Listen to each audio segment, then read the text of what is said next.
दोस्तों आदाब अर्ज़ है, मैं निसमत खान हिंद वॉइस से आपसे मुखातिब हूँ। उत्तराखंड में पिछले 16 अप्रैल में जो हनुमान जयंती के ऊपर दंगे हुए थे, उसके आउटकम अब वहाँ से मुसलमानों ने पलायन शुरू कर दिया है। रुड़की के आसपास के क्षेत्र में ज़्यादा हुआ था, तो वहाँ से मुस्लिम गांव के गांव खाली हो गए, दूसरी जगह सेटल होने जा रहे हैं सुरक्षित जगहों पे। अब वो तो पता नहीं कि वो यूपी में आ रहे हैं कि किस जगह जा रहे हैं, लेकिन हालांकि उन्होंने अपने अपने घरों में ताले डाल के आना शुरू कर दिया है। ये शुरू हो गया, ये एक आउटकम है। उससे जो सांप्रदायिक तनाव हुआ था, उसका एक परिणति के रूप में ये चीज़ उभर के आ रही है, जो कि बहुत भयानक है। इसी तरीके से उत्तराखंड के बाद कई जगह दंगे हुए। तो उत्तराखंड में तो शुरुआत ही वहाँ से हुई थी, जब वहाँ पर जो धर्म सांसद शुरू हुए, और उसके बाद वहाँ से एकदम से एक लहर आई, क्योंकि ये उत्तराखंड को देवभूमि भी कहा जाता है। देवभूमि कहने का मतलब है कि देवताओं की भूमि है, यहाँ पे देवता अवतरित हुए थे। अब वहाँ पर इस तरीके के अपना पहले शुरू कर रहे हैं, जिस तरीके से उन्होंने कॉमन सिविल कोड की वहाँ पर लागू कर दिया है कि कॉमन सिविल कोड लागू हो जाएगा। वहाँ पर है कि पूरे भारत में सिर्फ एक जगह गोवा में लागू है, बहुत पुराना। अब इन्होंने लागू किया क्योंकि वहाँ पर भाजपा की सरकार है।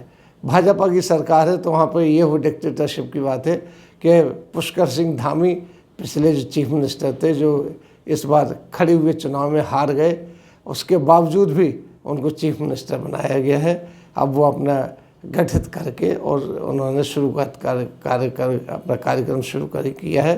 लेकिन वो कार्यक्रम में सबसे पहले ही झटका उनको लगा कि वहाँ सांप्रदायिक दंगे हो गए। हालांकि उत्तराखंड बड़ा शांत इलाका समझा जाता था और माना जाता था, वहाँ पर पूरे देश से तीर्थयात्री आते जाते रहते थे, लेकिन वहाँ पर दंगाग्रस्त भी हो गया है। वहाँ पर सबसे पहले जो यूपी में दंगे हुए वहीं पर हुए हैं।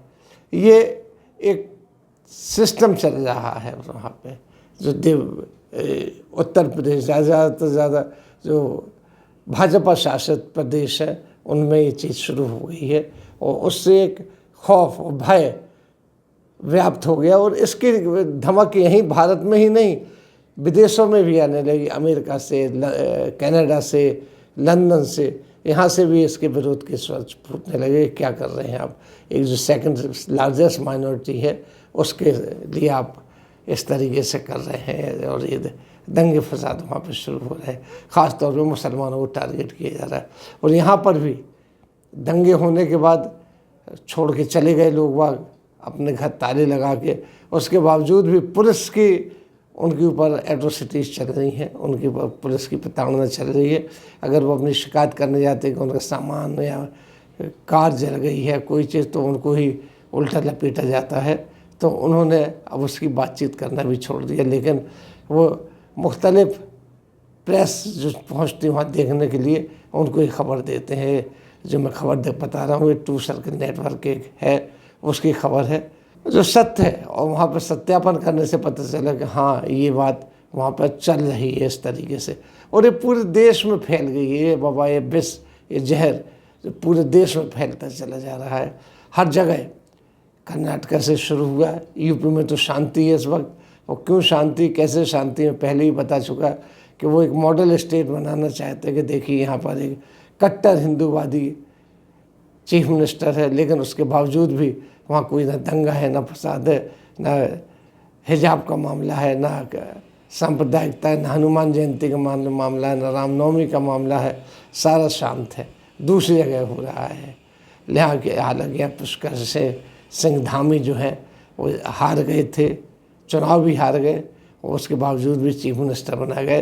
तो उन्होंने उनको शर्तों पे बनाए गए थे, जैसे कि आते साथ ही उन्होंने वहाँ पर कॉमन सिविल कोड लागू किया, क्योंकि ये देवभूमि कहलाती है उत्तराखंड। तो कॉमन सिविल कोड लागू करने का मतलब वहाँ से कॉमन सिविल कोड लागू हुआ क्या, समान आचार संहिता, वहाँ पर सबके लिए कानून एक सा है, उसको उन्होंने लागू किया है। अब आगे देखिए किस तरीके से चलता है, क्योंकि गोवा में भी लागू हो चुका है बहुत पहले, लेकिन वहाँ पर सक्सेसफुल नहीं हुआ। लेकिन वहाँ चल रहा है, लेकिन डिफंक्ट सा पड़ा हुआ है। अब इन्होंने उसको यहाँ पे प्रैक्टिकल के तौर पर एक शुरुआत की है कि इसका क्या आउटकम नज़रिया निकलता है।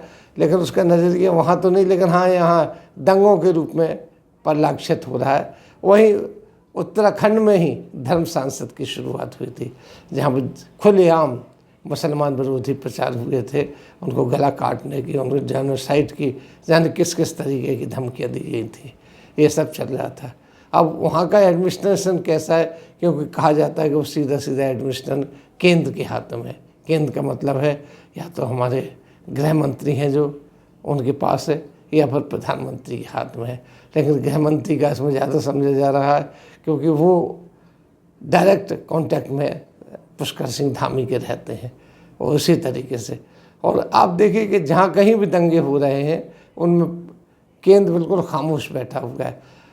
विदेश से बुद्धिजीवियों ने, वहाँ के इंटेलेक्चुअल्स ने, वहाँ के समाज सेवियों ने चिट्ठी भी लिखी है मोदी जी को कि मोदी जी आप कब तक खामोश रहेंगे, आपको बोलना चाहिए।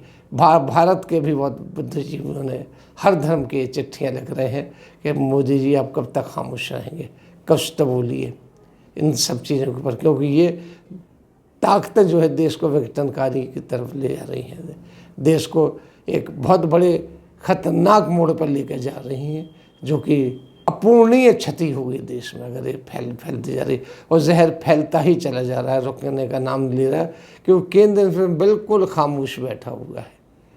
केंद्र को इसमें लेना चाहिए, बढ़ चढ़ के हिस्सा लेना चाहिए इसको रोकने के लिए। मोदी जी वैसे तो इस्लामिक कंट्रीज से अपनी दोस्ती का दम भरते हैं, लेकिन यहाँ पर देश के जो मुसलमान हैं उनके बारे में बिल्कुल खामोश बैठे हुए हैं। इसी के साथ हम आपसे लेते हैं विदा। अगले अंक में फिर हाजिर होंगे, तब तक के लिए दीजिए हमें इजाज़त।